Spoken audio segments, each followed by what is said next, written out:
Okay, today we're going to show you about changing extraction pumps. First, I'm going to tell you a little about the difference. You got sub pumps and extraction pumps. Extraction pumps are usually put in a tank in the ground where there's sewage going in. Sub pumps are usually just for rainwater. They will not break up the sewage, and you need to make sure there's nothing going in there but water. I normally don't recommend brands, but when it comes to extraction pumps, I like the little giant pump. This pump is 3/4 horsepower. I've had things go in that jam these pumps.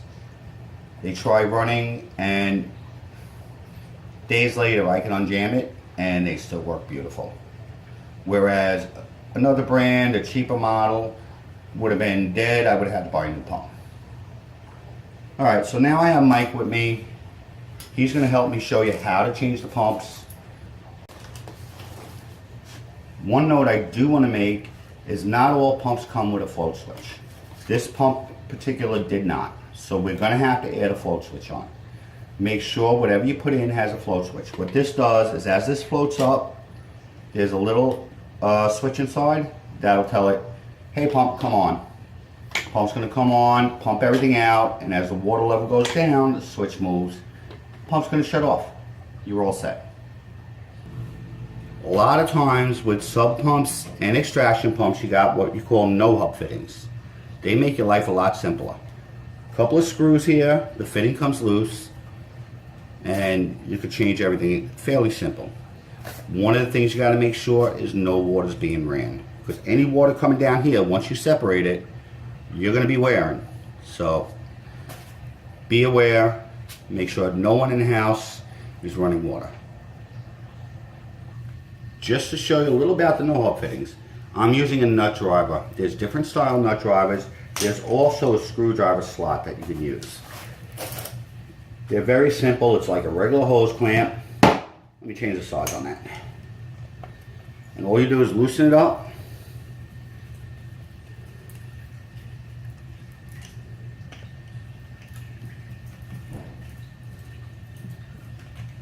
And there's a little movement on there. I'm not going to make too much for right now because we're not ready to actually take it out. So as we're ready to take it out, you'll see Mike over here, and we're going to be doing that a lot more, making it looser, and we're going to make everything so we can remove everything and put it back quick. One of the things is this piece here, this is what they call a flow check. Keeps the water going one way so the water don't go back up and you don't get back up into the system. The flow check is a very important device. If that's bad, you do change them. In this case, it's not bad, so we're not going to change it. On this side, I already loosened up the nuts, or should I say the clamps, for the no-hub. And as you wiggle it a little bit, as you see, it comes right apart.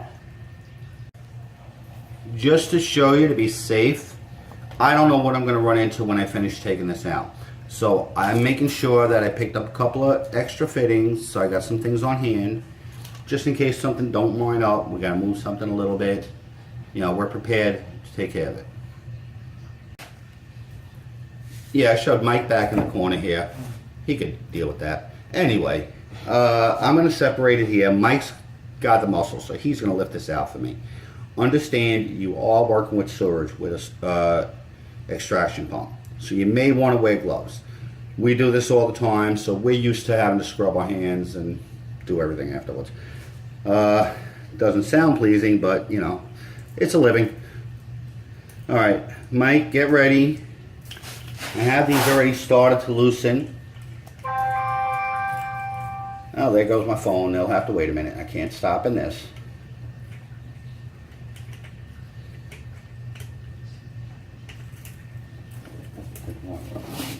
Get the wire in here. What I'm going to do to loosen this up a little bit is I'm going to use a screwdriver to make sure everything's loose.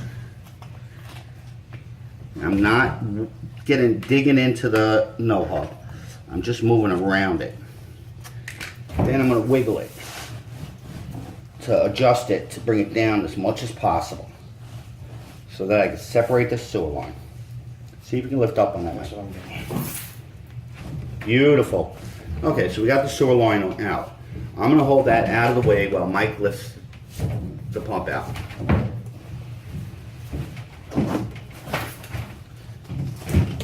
No, you gotta watch it.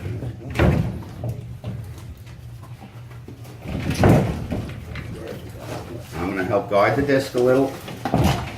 Alright, watch the disc, Mike. You don't wanna mess up this plumbing in the wall here.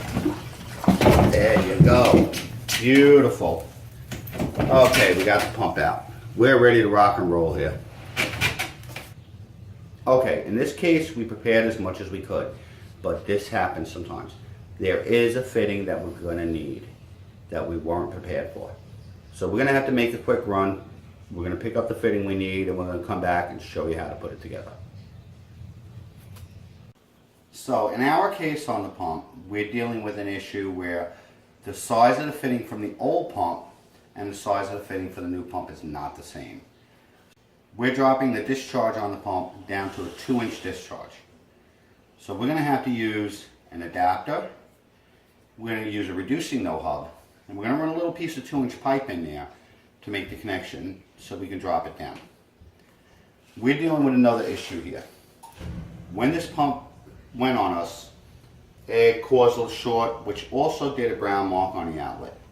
The outlet is checking out to work properly, but just for safety purposes, we're going to change the outlet and put a fresh outlet and fresh plate and keep everything nice and safe.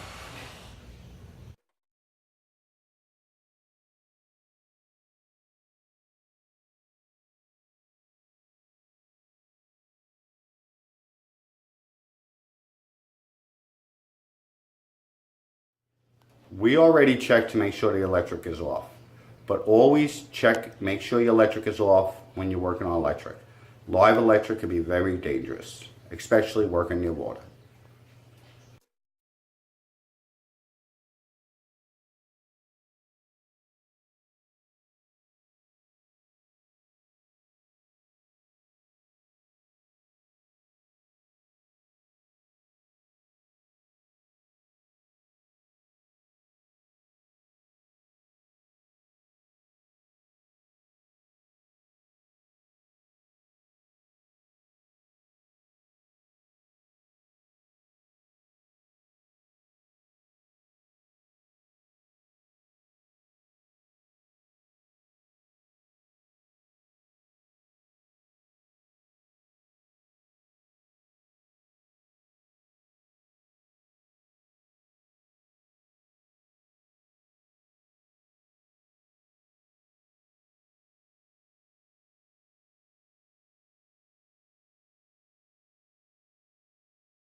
Okay, Mike, so I noticed you put tape on there and you went to put the plate on and took it back off.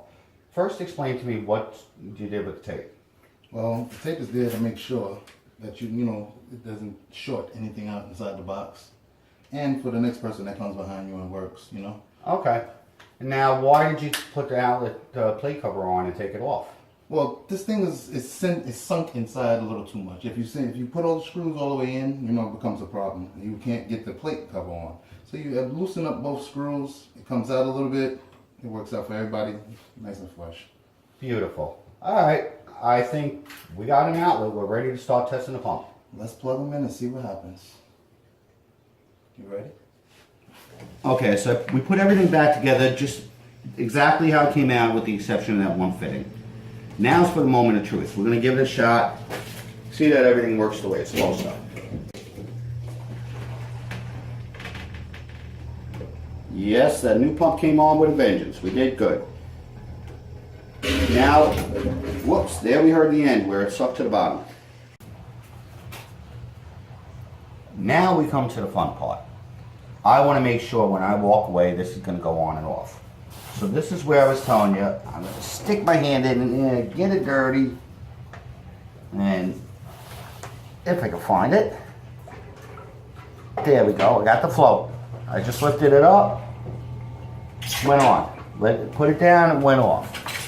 Yeah, that's a little bit gross. But, you know, you gotta do what you gotta do. Gotta make sure things are right and they're gonna work.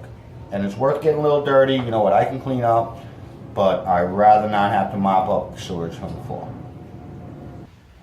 Alright, Mike, so that wasn't so bad. Not bad at all. Alright, so there you have it. That's how we change our extraction pump. You got the basics. There is a little bit more to it, but you know, I don't want to make your video last an hour. So, good luck. If you attempt it yourself, you got any questions, feel free to post your questions. I do check the comments area on the videos. And we'll see you in our next video. Thank you for watching the video. I hope you enjoyed it. I hope you learned something today.